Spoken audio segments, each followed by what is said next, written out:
The moment Claire brought the doll home, the house changed. It wasn't the creaking floors or the flickering lights. It was something deeper, something unseen. At first, it was just a feeling, a shiver down the spine whenever Lilith's icy blue eyes met hers. But then, things started moving. Emily swore she left the doll on the shelf, yet every morning, it sat closer to her bed. Some nights, she could hear faint whispers, her name curling through the darkness like a breath against her ear. And then came the scratches on the floor, the laughter in the walls. By the time Claire realized the truth, it was too late. Lilith was already inside. The old antique shop sat at the corner of Blackwood Street, shrouded in dust and forgotten memories. It was here that Emily's mother, Claire, found the doll, porcelain-skinned with icy blue eyes that gleamed unnaturally under the dim store lights. The doll's platinum blonde hair flowed in elegant waves down its back, and it wore a shimmering deep purple gown that seemed to shift hues in the light. Claire was captivated. "Perfect for Emily," she murmured, ignoring the way the shopkeeper's expression darkened. As Claire placed the doll in the bag, the elderly owner's voice trembled. "That is not a toy. It's called Lilith. Keep it locked away at night." Claire laughed off the warning and took the doll home. That night she presented Lilith to Emily, who gasped in awe at its beauty. "I love her," Emily exclaimed, hugging the doll tight. But as her mother turned to leave, she could swear Lilith's glassy eyes flickered. Just for a second. That night, as Emily slept, the room grew unnaturally cold. The air felt dense, heavy, as though something unseen was watching. The doll sat on the shelf, unmoving, its frozen smile unchanging. But at precisely 3:13 a.m., the room grew deathly silent. Emily stirred in her sleep. The doll, which had been perched neatly on the shelf, was now sitting on the floor facing her bed. Its hands were positioned differently, as though reaching out. The closet door creaked open. A whisper, soft, almost melodic, brushed against Emily's ear. "Emily?" Her eyes shot open. The doll was now on her bed, resting against her pillow. Its sapphire eyes gleamed in the darkness. With a scream, Emily threw Lilith across the room. Claire rushed in, flipping on the lights. The doll sat innocently by the window, exactly where it had been before bedtime. "Sweetheart, you were dreaming," Claire reassured, tucking her daughter in. But Emily knew better. The next few days were a nightmare. Objects in the house moved inexplicably. Emily's toys were found torn apart, as if by small, clawed hands. The television turned on at night, always showing static and faint whispers. Claire found deep scratches on the wooden floor, leading toward Emily's room. One evening, while folding laundry, Claire heard the bathroom faucet running. But when she walked in, she froze. Lilith was sitting on the bathroom counter, her tiny porcelain hand resting against the mirror. Scrawled in dripping water were the words, "Let me in." Claire grabbed the doll, ready to throw it away. But the moment she touched it, an unbearable chill spread through her veins. A whisper coiled around her mind. "You are mine now." That night, Emily woke up to the sound of laughter. But it wasn't hers. She turned, and Lilith was standing on her nightstand.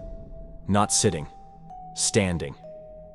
Its painted lips curled into a grin too wide for its face, its glass eyes pulsating with an eerie glow. Emily screamed as the doll's porcelain fingers twitched, its tiny legs moving on their own. The room temperature dropped below freezing, her breath visible in the air. The doll whispered her name over and over, its voice growing deeper, guttural, inhuman. Claire burst in, flipping on the lights, but Lilith was nowhere to be found. Only a small, icy handprint remained on the bedsheet. Desperate, Claire called a priest. The priest, Father Daniel, arrived the next day. The moment he stepped into the house, he shuddered. "This thing, it's ancient," he murmured. "It's not just haunted, it's cursed." Lilith sat in the center of the living room, as though waiting. Its sapphire eyes flickered, a knowing look in their depths. The priest began to pray. The house shook violently, furniture crashing to the floor. A high-pitched scream erupted from the doll as its body twisted and convulsed, its limbs snapping unnaturally. And then, silence. When the dust settled, the doll lay still. Its once vibrant eyes were now dull. Father Daniel wrapped it in cloth. This must be sealed away, forever. Claire and Emily never spoke of it again. But miles away, in another antique shop, a new doll appeared on the shelf. A porcelain-skinned beauty with platinum blonde hair and a deep purple gown. Waiting. Watching. Smiling. Miles away, in a quiet little antique shop, a new doll appeared on the highest shelf. Porcelain skin, platinum blonde hair, a flowing deep purple gown that shimmered under the dim store lights. Her icy blue eyes gleamed, waiting, watching. And as the shopkeeper turned off the lights for the night, the doll's lips twitched, just a fraction, into the faintest hint of a smile. She had found a new home.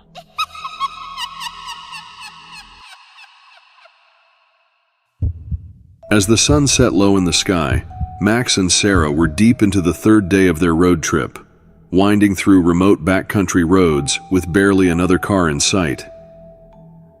They'd left the city to escape the stress of daily life, craving something new and unknown. But the last few hours had felt endless as they wound through forest after forest, isolated in a realm that felt more and more removed from civilization. Just as they were beginning to lose hope of finding a place to sleep, Sarah spotted a sign. The isolated hotel, vacancy. The hotel was impressive but unsettling, towering darkly against the twilight sky. It looked like a place untouched by time, an old-world relic in the middle of nowhere. As they pulled up, they noticed the sign had a second line below the vacancy. Guests must check in before dark.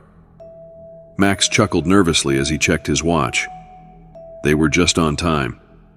Inside, they were greeted by a tall, serious man who introduced himself simply as the manager. He handed them an old-fashioned key with a brass room number.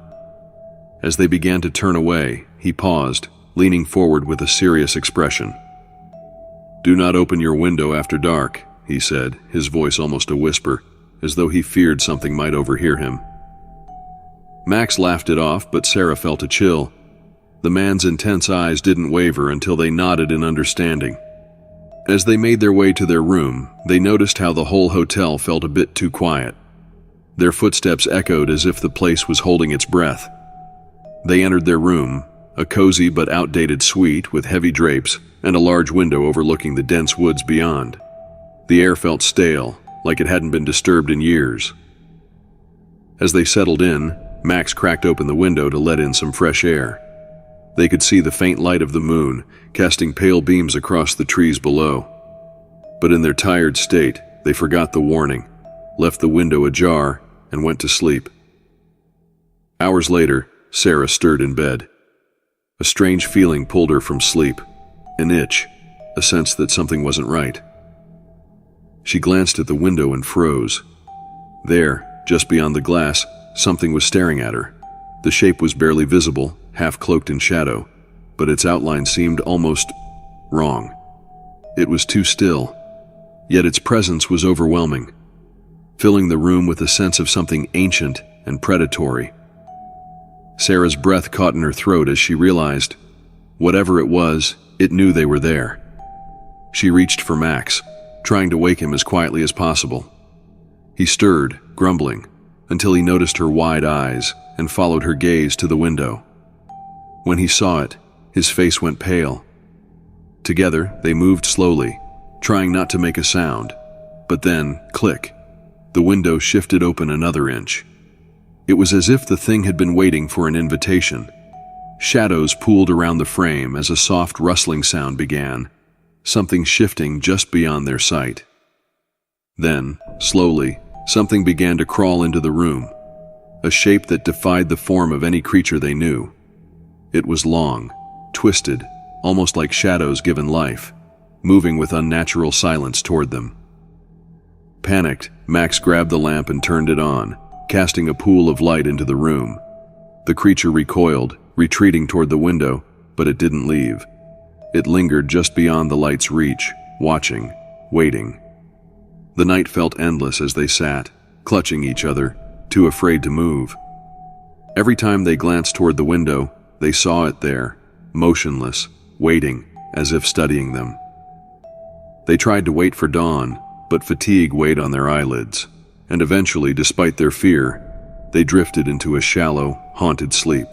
When morning finally came, they awoke to bright light streaming through the window. The eerie calm of the room felt almost like a relief. They quickly packed their things, avoiding the window as they threw on their coats and rushed down the hallway. The manager was waiting for them, silent, as though he'd known what had happened.